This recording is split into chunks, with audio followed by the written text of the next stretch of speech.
আসসালামু আলাইকুম, স্বাগত জানাচ্ছি আরটিভির সন্ধ্যার সংবাদে। আপনাদের সঙ্গে আছি আমরা দুজন, আমি ফারিয়া শারমিন এবং একই সাথে রয়েছে আমি আফসানা সোহাগ। সংবিধানে ফিরল গণভোট ও নির্বাচনকালীন নির্দলীয় তত্ত্বাবধায়ক সরকার ব্যবস্থা। তত্ত্বাবধায়ক সরকার বাতিল করার সংবিধানের পঞ্চদশ সংশোধনী নিয়ে আপিলের রায়ে এই আদেশ দিয়েছেন প্রধান বিচারপতি নেতৃত্বাধীন 4 সদস্যের আপিল বেঞ্চ। সংবিধানের পঞ্চদশ সংশোধনী আংশিক বাতিল রেখে হাইকোর্টের রায় বহাল রাখা হয়। এই রায়কে ঐতিহাসিক উল্লেখ করে অ্যাটর্নি জেনারেল জানান, সংসদ চাইলে তত্ত্বাবধায়ক সরকার ব্যবস্থাকে আরও যুগোপযোগী করতে পারে।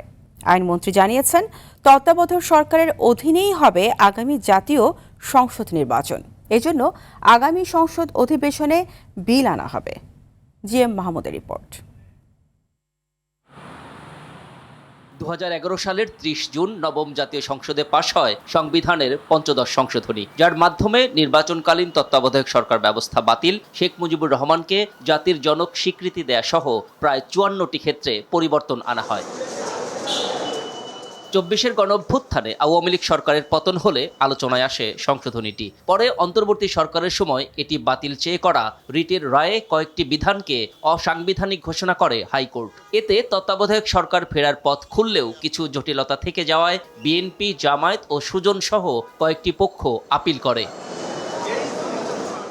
সংবিধানের পঞ্চদশ সংশোধনী আংশিক বাতিলই থাকবে, বহাল থাকবে হাইকোর্টের রায়ও জানিয়ে সকালে আপিলের রায় দিয়েছে প্রধান বিচারপতির নেতৃত্বাধীন 4 সদস্যের আপিল বেঞ্চ। রায়ে কিছুটা সন্তোষ প্রকাশ করেন আপিলকারী সুজন সম্পাদক বদিউল আলম মজুমদার। ভবিষ্যতে আমাদের ভোটাধিকার পুনঃপ্রতিষ্ঠিত হবে এবং আমরা একটা গণতান্ত্রিক যাত্রাপথে এগিয়ে যেতে পারবো। এতে সংসদের দায়িত্ব আরও বেড়ে গেল জানিয়ে জামাতের আইনজীবী বলেন, রাষ্ট্রের নীতিগত সিদ্ধান্ত সংসদেরই নেওয়া উচিত। অনেকাংশে জাতীয় সংসদের উপর নির্ভর করবে জুলাই চার্টার থেকে শুরু করে সংবিধান সংশোধন করার ক্ষেত্রে কি কি পদক্ষেপ তারা নেবেন। রায়কে ঐতিহাসিক উল্লেখ করে সংসদ চাইলে তত্ত্বাবধায়ক সরকার ব্যবস্থাকে আরও যুগোপযোগী করতে পারে বলে মত দেন অ্যাটর্নি জেনারেল। সংসদ যদি মনে করে আগে যে কাঠামোতে নির্দলীয় তত্ত্বাবধায়ক সরকার ব্যবস্থা বহাল ছিল সেটি হয়তো এখন পরিবর্তিত পরিস্থিতিতে আরও রিডিফাইন করবেন, তাহলে সেই ক্ষমতা তো পার্লামেন্টের আছেই। আর আগামী জাতীয় নির্বাচন তত্ত্বাবধায়ক সরকারের অধীনেই হবে এবং এটি রাজনৈতিক অঙ্গীকার ছিল বলে মন্তব্য করেন আইনমন্ত্রী। বেগম খালেদা জিয়ার নেতৃত্বে দেশ বাঁচাও মানুষ বাঁচাও যে স্লোগান দিয়ে আমরা নিরন্তর সংগ্রামের পথে হেঁটেছিলাম, সেই পথে হাঁটার মুখ্য লক্ষ্য ছিল যে আমার ভোট আমি দেব, যাকে খুশি তাকে দেব, এবং সেই প্রক্রিয়ায় ফেরার জন্য তত্ত্বাবধায়ক সরকারের বিকল্প কোনো পথ ছিল না। আমরা সেই জায়গাটা রাজনৈতিকভাবে অঙ্গীকারবদ্ধ। পাবলিক কনসালটেশনের মধ্য দিয়েই আমরা সংসদে বিল আনব। আদালতের রায়ে বাতিল হওয়া তত্ত্বাবধায়ক সরকার ফের আদালতের রায়েই ফিরল। তবে এর পূর্ণাঙ্গ রূপরেখা জাতীয় সংসদে নির্ধারিত হবে বলে মনে করেন বিশেষজ্ঞরা। GM Mahmud, RTV, Dhaka. ভারী বৃষ্টিতে বিপর্যস্ত পার্বত্য অঞ্চল। বান্দরবান ও কক্সবাজারে পাহাড় ধসে একই পরিবারের 3 জন সহ 7 জনের মৃত্যু হয়েছে। পানিতে ডুবে আছে গোটা বান্দরবান। খাগড়াছড়ির 3টি সড়কে যানবাহন চলাচল বন্ধ আছে। পানিতে ডুবে আছে চট্টগ্রাম নগরীর বিভিন্ন এলাকা। নদ নদীর পানি বাড়ছে দেশের উত্তর পূর্বাঞ্চলেও। এতে বন্যার আতঙ্কে দিন কাটছে স্থানীয়দের। জেলা প্রতিনিধিদের তথ্যচিত্র জানাচ্ছেন নাদিরা সুলতানা। পানিতে ডুবে আছে গোটা বান্দরবান। এতে নেমে এসেছে মানবিক বিপর্যয়। জেলার লামা উপজেলার মিশন পাড়ায় পাহাড় ধসে মাটি নিচে চাপা পড়ে নিজ ঘরে ঘুমিয়ে থাকায় একই পরিবারের 3 সদস্য। পরে এক এক করে ইউনুস, তার স্ত্রী রানু আক্তার ও শিশু সন্তান সুলাইমানের মরদেহ উদ্ধার করা হয়। মিশন পাড়াতে আরেকটি পাহাড় ধসের ঘটনায় দেয়ালের নিচে চাপা পড়ে স্বামী স্ত্রী নিহত হন। মুহূর্তের মধ্যে আমাদের একটা নতুন বাড়ি সেটা ধ্বংসস্তূপে পরিণত হয়ে যায়। বন্যার পানি চাপকে আসি, বাইরে যেতে পারছি না। ফ্যামিলি নিয়ে কোথায় আসলে টেনশন ভাই। কক্সবাজারের চকরিয়ায় পাহাড় ধসে মাটি চাপা পড়ে 2 শিশু সন্তান সহ মা। পরে মাকে জীবিত উদ্ধার করা হলেও মৃত্যু হয় 2 সন্তানের। কখনো অতিবৃষ্টি অথবা অনাবৃষ্টি এবং একাধারে বৃষ্টিপাতের পরিমাণ বেশি হওয়ার কারণে পাহাড় ধসে যাচ্ছে। খাগড়াছড়িতে পানির নিচে তলিয়ে থাকায় দীঘিনালার সঙ্গে বাগাইছড়ি এবং সাজেকের যোগাযোগ বিচ্ছিন্ন আছে। এতে সাজেক পর্যটন কেন্দ্রে আটকা আছেন 4 শতাধিক পর্যটক। পানির কারণে খাগড়াছড়ি রাঙ্গামাটির সড়কেও যান চলাচল বন্ধ আছে। অবস্থা খুবই নাজুক, নিম্নাঞ্চলগুলো তলিয়ে গিয়েছে খাগড়াছড়ি থেকে যে লংগদুর একমাত্র সড়ক পথ সেটিও পানির নিচে আছে। গত 3 দিন ধরে আমাদের এখানে মেরং ইউনিয়নে পানিতে ডুবে গেছে। রাঙামাটিতে টানা বৃষ্টির কারণে বাড়ছে পাহাড় ধসের ঝুঁকি। এরই মধ্যে জেলার নিম্নাঞ্চল প্লাবিত হয়েছে। ভারী বৃষ্টিতে চট্টগ্রাম মহানগরীর বিভিন্ন এলাকায় জলাবদ্ধতার সৃষ্টি হয়েছে। এতে দুর্ভোগ নেমে এসেছে জনজীবনে। জলাবদ্ধতায় দুর্ভোগে আছেন গাজীপুরের কালিয়াকৈর পৌরসভার মানুষ। সিলেট, সুনামগঞ্জ ও হবিগঞ্জে বাড়ছে নদ নদীর পানি। মৌলভীবাজারে বৃষ্টি ও উজানের ঢলে আকস্মিক বন্যায় তলিয়ে গেছে ঘরবাড়ি ও সড়ক। দুর্ভোগে পড়েছেন হাজারো মানুষ। অবস্থা খুব খারাপ, সবার বাড়ি করে পানি, আটু পর্যন্ত পানি। অনেকের বাড়িতে জল উঠে গেছে, আমাদের রান্না করার কোনো ব্যবস্থা নেই। শেরপুরের ঝিনাইগাতিতে পাহাড়ি ঢলে নিম্নাঞ্চল প্লাবিত হয়েছে। ঝালকাঠিতে আমনের বীজতলা পানিতে ডুবে থাকায় নষ্ট হওয়ার আশঙ্কা করছেন কৃষকরা। বীজ ফেলাইছি, বীজ পানিতে ডুবে গেছে, বীজ উঠিয়ে আসলে ঘর চালাচ্ছেই না, বৃষ্টি নেই, ইনকাম নাই। বৃষ্টিতে চরম দুর্ভোগে পড়েছেন পটুয়াখালীর বিভিন্ন শ্রেণী পেশার মানুষ। থেমে থেমে বৃষ্টি হচ্ছে রাঙাবালিতে। সপ্তাহ ধরে আবহাওয়া খারাপ, যার কারণে আমরা ইলিশ জাল লিয়া ভরে যাইতে পারতেছি না। টানা বৃষ্টিতে এই বীজ পড়া তলায় রয়েছে, থাকতে পারতেছি না, পানি কেজি তলায় গেছি। ভোলার চরফ্যাশনে বঙ্গোপসাগরে 3টি ট্রলার ডুবির ঘটনায় এখনও নিখোঁজ 25 জেলে। এদিকে ট্রলার ডুবির 3 দিন পর গলাচিপায় একজনকে জীবিত উদ্ধার করা হলেও নিখোঁজ আছেন 5 জন। নাদিরা সুলতানা, RTV। টানা বৃষ্টি, পাহাড় ধস ও জলাবদ্ধতার আরও খবর জানাতে চট্টগ্রাম থেকে সরাসরি যুক্ত হচ্ছেন সহকর্মী সাইফুল মাহমুদ। সাইফুল, নিশ্চয়ই শুনতে পাচ্ছেন, এখনো কি বৃষ্টি হচ্ছে কিনা? এছাড়া নগরীর কোন কোন এলাকায় এখনো পানি জমে আছে জানাবেন। জি, আসলে আপনি যেমনটি বলেছেন, এখনো কিন্তু প্রচুর পরিমাণে বৃষ্টি হচ্ছে এবং সকাল থেকে কিন্তু এটা মুষলধারে বৃষ্টি হচ্ছে। এই বৃষ্টি কিন্তু দেখা যাচ্ছে যে কিছুক্ষণ থামে, হচ্ছে 2-10 মিনিটের জন্য থামে, এরপরে কিন্তু আবার মুষলধারে বৃষ্টি হয়। আমরা কিন্তু যখন অফিস থেকে বের হয়েছিলাম তখন কিন্তু আসলে বৃষ্টি ছিল না, এখন কিন্তু আসলে পুরো একদম মুষলধারে বৃষ্টি হচ্ছে এবং চট্টগ্রাম নগরের 41টি ওয়ার্ডের মধ্যে কিন্তু প্রায় জায়গায় কিন্তু আসলে পানি রয়েছে এবং বিশেষ করে নিম্ন অঞ্চল যেগুলো রয়েছে সেগুলো কিন্তু পানি তলিয়ে এতে তলিয়ে আছে। বিশেষ করে আগ্রাবাদ, চকবাজার, কাতালগঞ্জ, বরদারাট, শমশেরনগর এই সমস্ত জায়গাতে কিন্তু প্রচুর পরিমাণে পানি জমেছে। একটা বিষয় জানিয়ে রাখি, সেটি হচ্ছে যে চট্টগ্রাম সিটি কর্পোরেশন এবং চট্টগ্রাম উন্নয়ন কর্তৃপক্ষ একজন আরেকজনকে আসলে দোষারোপ করছে। চট্টগ্রাম সিটি কর্পোরেশনের মেয়র বলছেন আসলে এই কাজগুলো তাদের না, এবং সিডিএর চেয়ারম্যান বলছে আসলে নালা নর্দমা পরিষ্কার করা সিডিএর কাজ না। আসলে এই দুই সংস্থার ধাক্কাধাক্কিতে কিন্তু জনগণকে কিন্তু আসলে এটা খেসারত দিতে হচ্ছে। আসলে হাজার হাজার কোটি টাকার জলাবদ্ধতা যে প্রকল্পের কাজ চলমান রয়েছে, সেই প্রকল্পের কাজের আজও কোনো সুফল পাওয়া যাবে কিনা এটা কিন্তু আসলে বোঝা যাচ্ছে না। এবং গত এই 5 দিনের টানা বর্ষণের ফলে চট্টগ্রামের 15টি উপজেলায় কিন্তু আসলে বিদ্যুৎ বিচ্ছিন্ন 2 দিন ধরে। সেখানে কিন্তু 71,000 শিক্ষার্থী কিন্তু যারা এসেছে পরীক্ষার্থী, তারা কিন্তু প্রচুর কষ্ট করছেন এবং তারা জানিয়েছেন আসলে এই বিদ্যুৎ না থাকার কারণে তারা কিন্তু আসলে ঠিকমতো তারা লেখাপড়া করতে পারছেন না। এবং একই সাথে সাইফুল, আপনাকে অসংখ্য ধন্যবাদ। আমাদের সঙ্গেই থাকুন, পরবর্তী সংবাদ আরও জেনে নেব আপনার কাছ থেকে। বিশ্বের সবচেয়ে কম বসবাসযোগ্য শহরের তালিকায় ঢাকার অবস্থান তৃতীয় হওয়ায় উদ্বেগ প্রকাশ করেছেন প্রধানমন্ত্রী তারেক রহমান। রাজধানীকে এই অবস্থা থেকে বের করে আনতে পরিকল্পিত নগরায়ন, পরিবেশ সংরক্ষণ এবং নির্বিচারে শিল্প কারখানা স্থাপনের প্রবণতা বন্ধে সংশ্লিষ্টদের প্রতি আহ্বান জানিয়েছেন তিনি। রাজধানীর চীন মৈত্রী সম্মেলন কেন্দ্রে পরিবেশ দিবস উপলক্ষে আয়োজিত জাতীয় বৃক্ষরোপণ অভিযান ও বৃক্ষ মেলার উদ্বোধনী অনুষ্ঠানে এই আহ্বান জানান প্রধানমন্ত্রী। সন্তান জন্মগ্রহণ করলে একটি করে গাছ লাগে, সেই জন্ম উদযাপনেরও আহ্বান জানান তিনি। আরও জানাচ্ছেন শামীম চৌধুরী। সবুজে ঘেরা বাংলাদেশে কমছে গাছ, বাড়ছে জলবায়ু পরিবর্তনের প্রভাব। তীব্র দাবদাহ, অনিয়মিত বৃষ্টি, খরা ও বন্যায় ক্ষতিগ্রস্ত হচ্ছে মানুষ ও প্রকৃতি।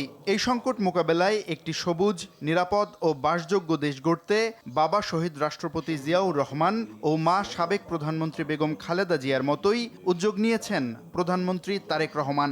এজন্য আগামী 5 বছরে 25 কোটি গাছ রোপণ কর্মসূচি শুরু করেছে সরকার। এরই ধারাবাহিকতায় চীনমৈত্রী আন্তর্জাতিক সম্মেলন কেন্দ্রে বিশ্ব পরিবেশ দিবস ও পরিবেশ মেলায় এবারের জাতীয় বৃক্ষরোপণ অভিযান ও বৃক্ষ মেলার উদ্বোধন করেন প্রধানমন্ত্রী।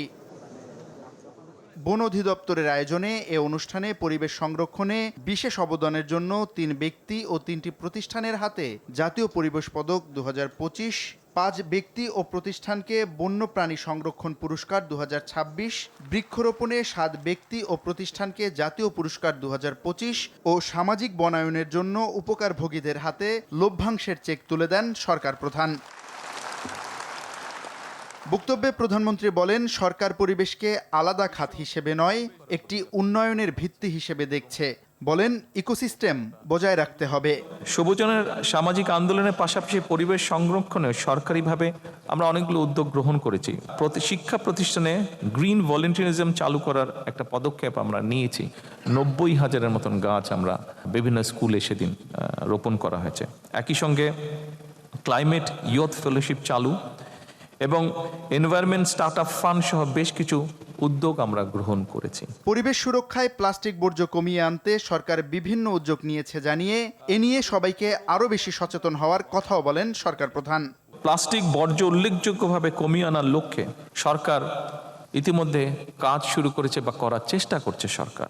একই সঙ্গে জৈব সার উৎপাদন, পুনর্ব্যবহার, বর্জ্য থেকে জ্বালানি উৎপাদন এবং রিডিউস, রিইউজ, রিসাইকেল, এই 3R নীতিকে সরকার জাতীয় পর্যায়ে বাস্তবায়নের নীতি বা উদ্যোগ গ্রহণ করেছে। পরে চীনমৈত্রী আন্তর্জাতিক সম্মেলন কেন্দ্রের পূর্ব পাশে বৃক্ষরোপণ করেন প্রধানমন্ত্রী। ঘুরে দেখেন বিভিন্ন nursery stall. Shamim Chowdhury, RTV।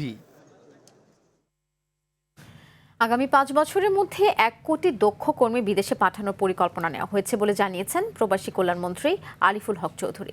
বৃহস্পতিবার সংসদ অধিবেশনে এক প্রশ্নের জবাবে একথা বলেন তিনি। মন্ত্রী বলেন, নিরাপদ ও সুশৃঙ্খল অভিবাসন নিশ্চিতের লক্ষ্যে দালাল চক্রের প্রতারণা নিয়ন্ত্রণে সরকার কাজ করছে। প্রবাসীদের লাশ রাষ্ট্রীয় খরচে দেশে এনে প্রথমবারের মতো দাফন কাফনের ব্যবস্থাও করা হয়েছে। এছাড়াও বিমানবন্দরে প্রবাসী হেল্প ডেস্কের মাধ্যমে সব ধরনের সহযোগিতার কথা জানিয়ে তিনি বলেন, প্রবাসী নির্যাতনের শিকার নারীদের দেশে ফেরানোর বিষয়ে সরকার যাবতীয় সহযোগিতা করছে। খাবার ব্যবস্থা করা হয়। বিদেশে যারা এই পর্যন্ত মৃত্যুবরণ করেছে, এই সরকারের সময় আমরা আমাদের সরকারের রাষ্ট্রীয় খরচে আমরা শুধু লাশ আনি নাই, লাশকে বাড়ি পর্যন্ত পৌঁছানো সহ তার দাফন কাফন সহ সব কিছুই আমরা সম্পন্ন করে আসছি এবং এটা হয়তো এই বাংলাদেশে এই প্রথম। আমরা ইনশাল্লাহ চেষ্টা করব আমাদের সমস্ত দক্ষ শ্রমিক তৈরি করে আমরা বিদেশে প্রেরণ, যাতে বিদেশে গিয়ে যেন আর হ্যাসল না হয়। অভ্যন্তরীণ চাহিদা ব্যাপক হারে বৃদ্ধির ফলে সীমিত পরিসরে চা আমদানি হলেও দেশীয় শিল্পের সুরক্ষায় আমদানিকে নিরুৎসাহিত করা হচ্ছে বলে জানিয়েছেন বাণিজ্য প্রতিমন্ত্রী শরীফুল আলম। বিকেলে সংসদ অধিবেশনে কুমিল্লা 10 আসনের সদস্য মোবাশ্বের আলম ভূঁইয়ার প্রশ্নের জবাবে কথা বলেন তিনি। বলেন, চা শিল্পের উন্নয়নে ভর্তুকি মূল্যে রাসায়নিক সার বিতরণ সহ শ্রমিকদের প্রশিক্ষণ দেওয়া হচ্ছে। এছাড়াও চায়ের গুণগত মান রক্ষার্থে গঠন করা হয়েছে টাস্ক ফোর্স। এ সময় নিত্যপণ্যের বাজার স্থিতিশীল রাখতে নিয়মিত অভিযান পরিচালনা করা হচ্ছে বলেও জানান প্রতিমন্ত্রী। চা উৎপাদন বৃদ্ধির লক্ষ্যে দেশের সরকার দেশের 172টি চা বাগানে ভর্তুকি মূল্যে রাসায়নিক সার প্রদান করছে। দেশের উত্তরাঞ্চলে চা আবাদ সম্প্রসারণের জন্য ক্ষুদ্র চা চাষিদের হাতে কলমে প্রশিক্ষণ ও কারিগরি সহায়তা প্রদান করা হচ্ছে। এছাড়া চা উৎপাদন বৃদ্ধি, গুণগত মান উন্নয়ন ও রপ্তানি বৃদ্ধির লক্ষ্যে কর্মকৌশল প্রণয়নের জন্য মাননীয় প্রধানমন্ত্রীর নির্দেশে সরকার 7 জুন 2026 তারিখে একটি টাস্কফোর্স গঠন করেছে। উক্ত কমিটির প্রতিবেদন পাওয়ার পর প্রয়োজনীয় পদক্ষেপ গ্রহণ করা হবে। দেশকে এগিয়ে নিতে প্রধানমন্ত্রী তারেক রহমানের নিরন্তর চেষ্টাকে যেন কেউ বাধাগ্রস্ত করতে না পারে, সেদিকে দেশবাসীকে সতর্ক দৃষ্টি রাখার আহ্বান জানিয়েছেন বিএনপির যুগ্ম মহাসচিব রুহুল কবির রিজভী। সকালে নয়াপল্টনে বিএনপির কেন্দ্রীয় কার্যালয়ে তিনি একথা জানান। হিন্দু সম্প্রদায়ের রথযাত্রাকে নির্বিঘ্ন ও উৎসবমুখরভাবে পালনে পাশে থেকে নিরাপত্তা নিশ্চিত করতে সারা দেশে দলীয় নেতাকর্মীদের নির্দেশ দেওয়া হয়েছে বলেও জানান রিজভী। প্রাথমিক স্কুলে শিক্ষার্থীদের পুষ্টি নিশ্চিত করতে প্রধানমন্ত্রীর উদ্যোগ মাঠ পর্যায়ে কর্মকর্তাদের অবহেলার কারণে প্রশ্নবিদ্ধ হচ্ছে বলেও জানান বিএনপির যুগ্ম মহাসচিব। জনকল্যাণে নেওয়া সরকারের যে কোনো কর্মসূচির যথাযথ বাস্তবায়নে প্রয়োজনীয় পদক্ষেপ নেওয়ার তাগিদ দেন প্রধানমন্ত্রীর এই উপদেষ্টা। এই জন্য বাংলাদেশ জাতীয়তাবাদী দল সারা দেশে নেতাকর্মীদেরকে নির্দেশ প্রদান করেছে সর্বোচ্চ নিরাপত্তার ব্যবস্থার জন্য তাদের পাশাপাশি কাছাকাছি কাঁধে কাঁধ মিলিয়ে তারা কাজ করবে। বাংলাদেশের দীর্ঘদিনের হাজার বছরের যে সাম্প্রদায়িক সম্প্রীতি নির্বিঘ্নে নির্ভয়ে নিরাপত্তার সাথে নিজ নিজ ধর্ম পালন এবং তাদের যে ধর্মীয় উৎসব এটি পালন করে এসেছে, এই সুমহান ঐতিহ্যকে কেউ যাতে কলঙ্কিত না করতে পারে। স্থানীয় সরকার নির্বাচনের জন্য নির্বাচন কমিশনও প্রাথমিকভাবে প্রস্তুতি শুরু করেছে বলে জানিয়েছেন স্থানীয় সরকার প্রতিমন্ত্রী মীর শাহ আলম। তিনি বলেন, নির্বাচন অবাধ, সুষ্ঠু, নিরপেক্ষ এবং মানুষের কাছে গ্রহণযোগ্য করবার জন্য সরকারের জন্য একটা চ্যালেঞ্জ হয়েছে। সচিবালয়ে বাংলাদেশ সেক্রেটারিয়েট রিপোর্টার্স ফোরাম আয়োজিত সংলাপে এই কথা বলেন। প্রধানমন্ত্রীর নির্দেশনা ও অনুশাসনে সারা দেশের উন্নয়ন কর্মকাণ্ডের সঙ্গে সামঞ্জস্য রেখেই বগুড়ার উন্নয়ন কর্মসূচি পরিচালিত হবে। বগুড়ায় তুরস্কের সঙ্গে যৌথ উদ্যোগে ড্রোন নির্মাণ কারখানা হবে বলেও জানান মীর শাহ আলম। মানুষ আমি উন্নয়ন নিয়ে খুব চিন্তা করি, কাজ করি, এবং এটা এই কারণেই করি, আমি ছোটবেলায় স্কাউট করেছি। স্কাউটের একটা থিম আছে যে পৃথিবীকে তুমি যেমনটি পেয়েছো তার চেয়ে একটু সুন্দর করে তুমি মৃত্যুবরণ করো, এটাই তোমার দায়িত্ব। আমার ওটা হৃদয়ের ভেতর গাথা আছে।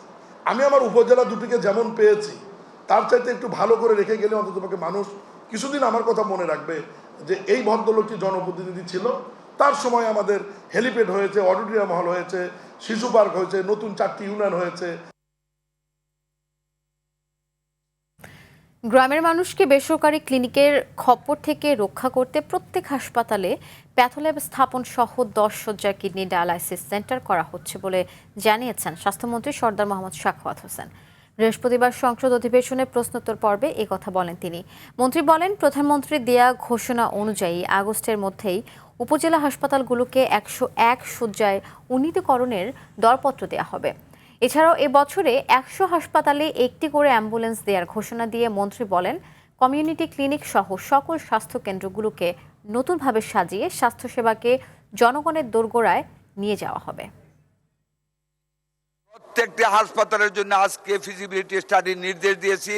প্রত্যেকটা উপজেলা হাসপাতালে প্যাথ ল্যাব আমরা স্থাপন করতে যাচ্ছি, মেশিনারিজ ইম্পোর্ট করতে যাচ্ছি, যাতে করে গ্রামের মানুষ আর ক্লিনিকের খপ্পরে না পড়তে হয়, সঠিক ইনভেস্টিগেশন যাতে পায় মাননীয় স্পিকার, সেটা আমরা করতে যাচ্ছি। যুদ্ধের কারণে পোশাক রপ্তানি গতি পায়নি। এছাড়াও আমেরিকার ট্যারিফের জন্য বৈশ্বিক ব্যবসার মন্দাভাবও বাংলাদেশের পোশাক রপ্তানিতে প্রভাব পড়ছে বলে জানিয়েছেন বস্ত্র ও পাট মন্ত্রী খন্দকার আব্দুল মুক্তাদির। সকালে সচিবালয়ের বন্ধ শিল্প কারখানা চালু করতে পাটকল কর্পোরেশন ও জুট অ্যালায়েন্স লিমিটেডের সাথে চুক্তি স্বাক্ষর অনুষ্ঠান শেষে সাংবাদিকদের এসব কথা জানিয়ে তিনি বলেন, বিশ্বব্যাপী চলমান সমস্যা কেটে গেলে পোশাকের রপ্তানি বাড়বে। এ সময় তিনি আরও বলেন, সরকারের মালিকানাধীন সবগুলো মিল কারখানা পুনর্জীবিত করতে কাজ করছে সরকার। অব্যবহৃত সম্পদ কিভাবে কাজে লাগানো যায় সেসব বিষয়েও সরকার কাজ করে যাচ্ছে বলে জানান মন্ত্রী। বন্ধ কলকারখানা চালু করে কর্মসংস্থান সৃষ্টি করতে সরকার পূর্ণ গতিতে কাজ করে যাচ্ছে বলেও জানান তিনি। এই কারণে ইউর বাজারেই আমাদের গতিটা আমাদের প্রত্যাশিতভাবে গতি পায় নাই, এবং আমেরিকান ট্যারিফের হঠাৎ করে একটা ভিন্ন ট্যাক্সেশনের সিদ্ধান্তের কারণে কনজিউমার স্পেন্ডিংয়ের প্রত্যাশিত প্রবৃত্তি নাই। তো এই জিনিসগুলি কেটে গেলে ইনশাল্লাহ আমরা এক্সপোর্টের ক্ষেত্রেও আমাদের কাঙ্ক্ষিত গতিতে ফেরত যাব। সামাজিক যোগাযোগ মাধ্যমে মডেলিং প্রতিযোগিতার আয়োজনের নামে ফাঁদে ফেলা হচ্ছে তরুণ তরুণীদের। বিদেশে প্রতিযোগিতায় অংশ নেওয়ার সুযোগের প্রলোভন দেখিয়ে হাতিয়ে নেওয়া হচ্ছে লাখ লাখ টাকা। ফাঁদে ফেলে নেওয়া হচ্ছে মেয়েদের নগ্ন ছবি। পুলিশ জানিয়েছে, এসবের অপরাধের সঙ্গে জড়িতদের বিরুদ্ধে আইন অনুযায়ী ব্যবস্থা নেওয়া হবে। এ বিষয়ে বিস্তারিত থাকছে মোহাম্মদ সাইমের রিপোর্টে।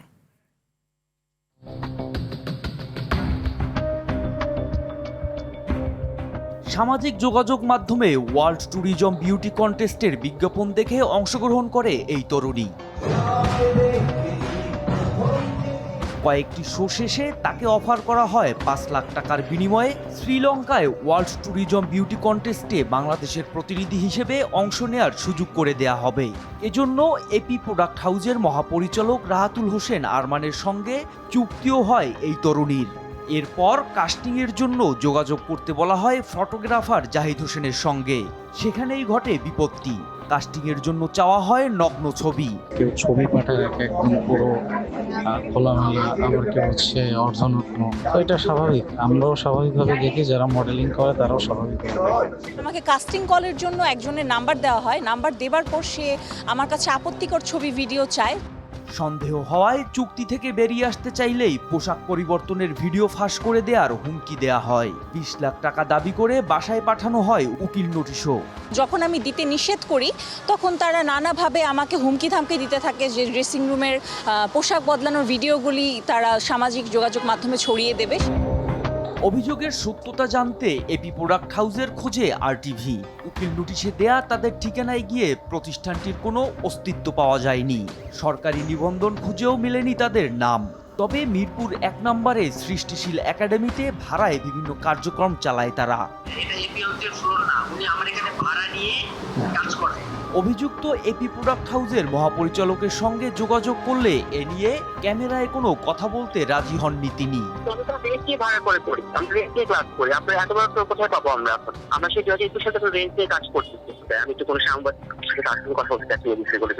ভুক্তভোগী তরুণী মিরপুর মডেল থানায় প্রতারণার অভিযোগ দায়ের করেন। পুলিশ বলছে বিষয়টি খতিয়ে দেখছেন তারা। এ ধরনের কর্মকাণ্ডের সাথে যারা জড়িত আছে তাদেরকে অবশ্যই আমাদের সংশ্লিষ্ট থানা যেখানে অভিযোগ হয়েছে তারা বিষয়টা খতিয়ে দেখে কার্যকরী আইনি ব্যবস্থা নেবে। আইনজ্ঞরা বলছেন এ ধরনের প্রতারণা বন্ধে আইন শৃঙ্খলা বাহিনীর কার্যকর ভূমিকা রাখতে হবে। যদি কোনো নারীর থেকে প্রতারণামূলকভাবে অথবা ভয়ভীতি দেখিয়ে নগ্ন ছবি বা ভিডিও নেওয়া হয় তবে সেটি পর্নোগ্রাফি নিয়ন্ত্রণ আইন 2012 অধীন শাস্তিযোগ্য অপরাধ। সুন্দরী প্রতিযোগিতার নামে প্রতারকদের এসব ফাঁদে নারীদের আরও বেশি সচেতন হওয়ার আহ্বান জানিয়েছেন পুলিশ ও আইনজ্ঞরা। মোহাম্মদ সায়েম, আরটিভি, ঢাকা। আগামী 15 জুলাইয়ের মধ্যে সায়েদাবাদের পুরো টার্মিনালকে সুশৃঙ্খল করতে মালিক ও শ্রমিকদের আলটিমেটাম দিয়েছেন দক্ষিণ সিটির প্রশাসক মোহাম্মদ আব্দুস সালাম। রাজধানীর গণপরিবহন ব্যবস্থায় শৃঙ্খলা ফেরাতে এবার চিরচেনা রূপ পরিবর্তনের সিদ্ধান্ত নিয়েছে দক্ষিণ সিটি কর্পোরেশন। দীর্ঘদিন ধরে ডাম্পিং স্টেশন আর বাসের গ্যারেজে রূপ নেওয়া এই টার্মিনালটি পরিষ্কার করেছে সিটি কর্পোরেশন। প্রশাসক জানিয়েছেন এখন থেকে রাস্তার বাইরের সব কাউন্টার বন্ধ থাকবে এবং যাত্রীদের বাধ্যতামূলকভাবে টার্মিনালের ভেতর থেকে বাসে উঠতে হবে, অন্যথায় চালানো হবে মোবাইল কোর্ট। রাজধানীর অভ্যন্তরীণ যানজট কমাতে এবং সড়কে শৃঙ্খলা ফেরাতে আগামী 3 থেকে 4 মাসের মধ্যে আন্তঃজেলা বাস টার্মিনাল কাঁচপুরে স্থানান্তর করার কথাও জানিয়েছেন দক্ষিণ সিটি কর্পোরেশনের প্রশাসক। আমি এখানে পরিবহনের মালিক শ্রমিক উভয় পক্ষই আছে, তাদের কাছে অনুরোধ করেছি যে আপনারা বাকিটুকু পরিষ্কার করে দেবেন। শুধুমাত্র আসা যাওয়ার জন্য যে বাসগুলো তারা একটা বা দুইটা করে একটা কোম্পানি এখানে ওয়েটিং করতে পারবে, বাকি কোনো বাস এখানে থাকবে না। ওনারা এই মাসের 15 তারিখ পর্যন্ত ওনারা সময় চেয়েছিলেন, আমরা 15 তারিখ পর্যন্ত সময় দিয়েছি। আমরা আশা করি এই 15 তারিখের মধ্যে ওনারা একটা সিস্টেমের মধ্যে ওনারা নিয়ে আসবেন।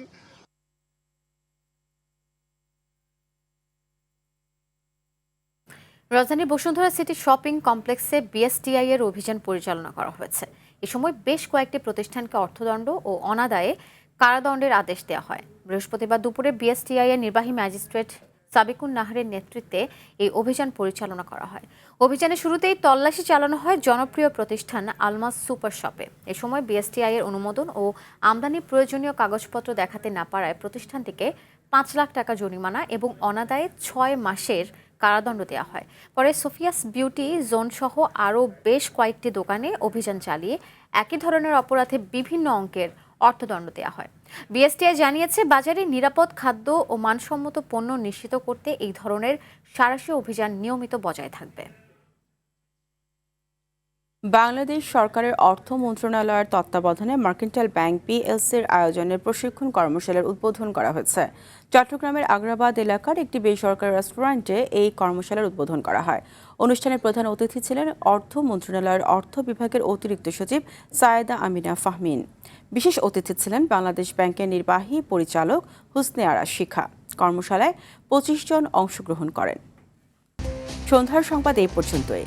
রাতের সংবাদ 11:15টায় দেখার আমন্ত্রণ রইল। ধন্যবাদ সবাইকে।